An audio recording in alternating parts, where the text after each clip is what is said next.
Hi, and welcome back. By now, you should be feeling a lot more energized and a lot more positive as you spend 10 minutes a day on movement and 20 minutes a day on your positive and motivational books and tapes. I want to impress upon you again how difficult this stuff is. Just like in week one, when you tried to change your negative self talk to positive, all of the things that I'm going to be asking you to do in week 4 through week 12 is really very difficult. It's difficult because your whole life you've been trained to think a certain way, and I'm asking you to scratch that record, so to speak, to change what you're used to having in those grooves and go 180 the opposite direction. That's why I wanted you to get the movement, the positive movement, and the positive listening to motivation and tapes so that you could drive through weeks 4 and weeks 12. As I said, this stuff is difficult, so don't get discouraged if at first you're unable to succeed. Just keep celebrating your small successes. And you're doing this for the people you love and spend time with as much as for yourself. You know, studies have shown that children are 3 times more likely to act the way that their parents act. So if you focus on the past and you bring things that bothered you in the past and it's always on your mind in the present, or you worry about the future and that's affecting your present, your kids are 3 times more likely to be that way than the other kids on the block. So really focus on making a change for yourself, for your friends, for your family, and for your kids, and drive through it when it gets really tough. Now we're going to focus on week 4. How do we put more of our time into the present?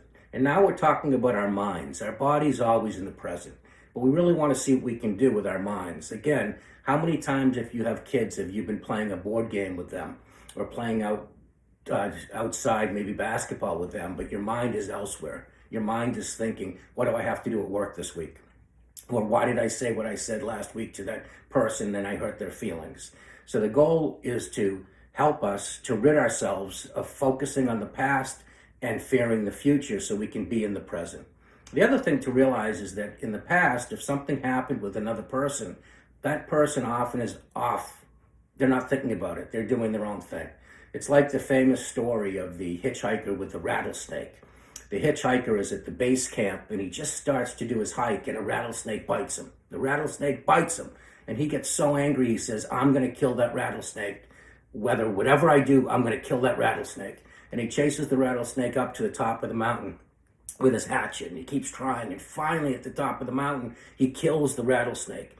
But he realizes that because he's chased the rattlesnake up the mountain, the poison from the rattlesnake is now seeping through his body. And he doesn't have time to get back to the base camp where the hospital is. If when the rattlesnake initially bit him, he had let it go and he had immediately gone to the hospital, he would have lived. This is the analogy I want you to be aware of in yourself. If something happened with someone years ago and you're constantly reliving it, it's like the poison's in you. It would have been better to have just let it go. How many hours do you spend a week focused on the past or the future? You know, if you're like most people, you spend somewhere around 5% of your time thinking about the past or the future. That's 1.5 hours a day. That's 8.4 hours a week. That's 34 hours a month, and it's 408 hours a year. So I really want you to feel that pain. Close your eyes and feel 408 hours you're wasting because you're bringing things from the past or fear of the future, and you're taking that away from the time you could be spending with family and friends. Feel that pain so it drives us forward and really helps us to make a difference. Next, I want you to think of the thing that bothers you the most in the past that you bring forward. What do you think about the most often?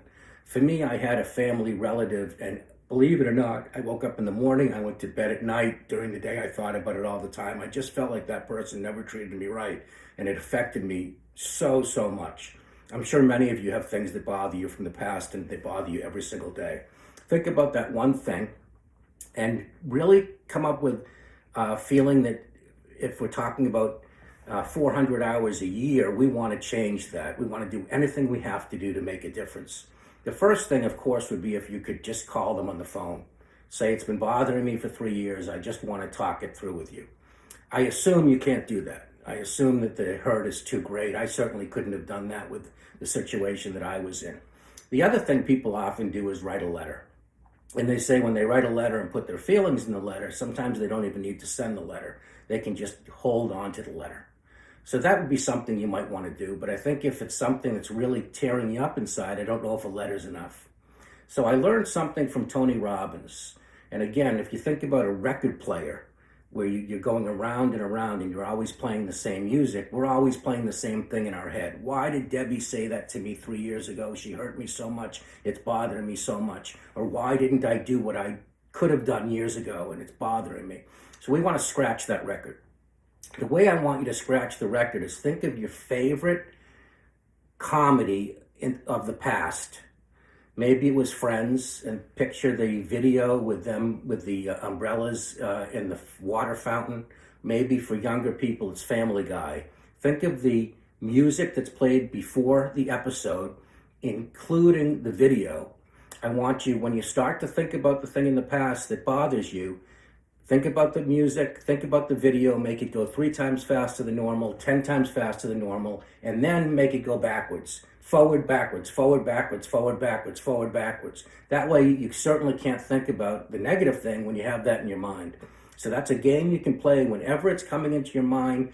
Go back to your favorite comedy, fast forward by 3, fast forward by 10, back and forth, back and forth, back and forth.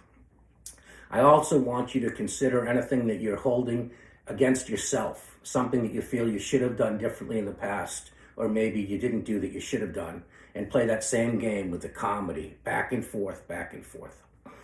Now let's move on to fear of the future. Many people fear things in the future, and the sad thing is they'll never even happen.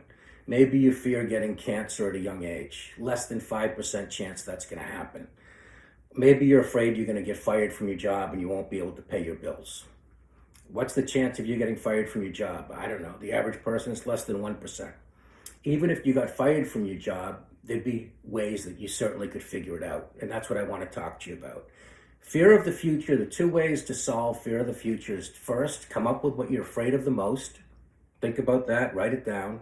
Ask yourself, what's the percentage chance it's going to happen? I'm telling you, most likely it's less than 25%. Then I want you to come up with the solutions if it did happen. If it happened, if the worst case happened, what could you do to resolve that situation? So if you got fired and all of a sudden you're having trouble paying your bills, what could you do? Well, first off, you'd probably have unemployment insurance. You may get severance. If that runs out, you could get a part-time job if you can't get a job soon enough. Your spouse, if you're married, could get a part-time job. You could borrow money from friends and family. It wouldn't destroy you. So spending all of this time fearing something that probably won't happen, and even if it happens, you'd figure it out, it's a real shame that you could be spending that quality time with friends and family. So let's get to our tasks for this week. The first thing I want you to do is think of the number one thing from the past that you bring to the future, and you're thinking about it day in and day out. I want you to consider calling that person to resolve it. If you just feel like you can't do that, and I think 99% of the time you won't be able to do it, figure out if a letter would do it. Would you send a letter, or would you keep the letter yourself, but at least you'd put the writing down.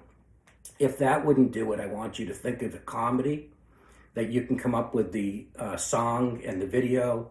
The comedy goes 3 times faster, 10 times faster, and then in reverse, back and forth, back and forth, back and forth. While you started to think about the other thing, you won't be able to think about it.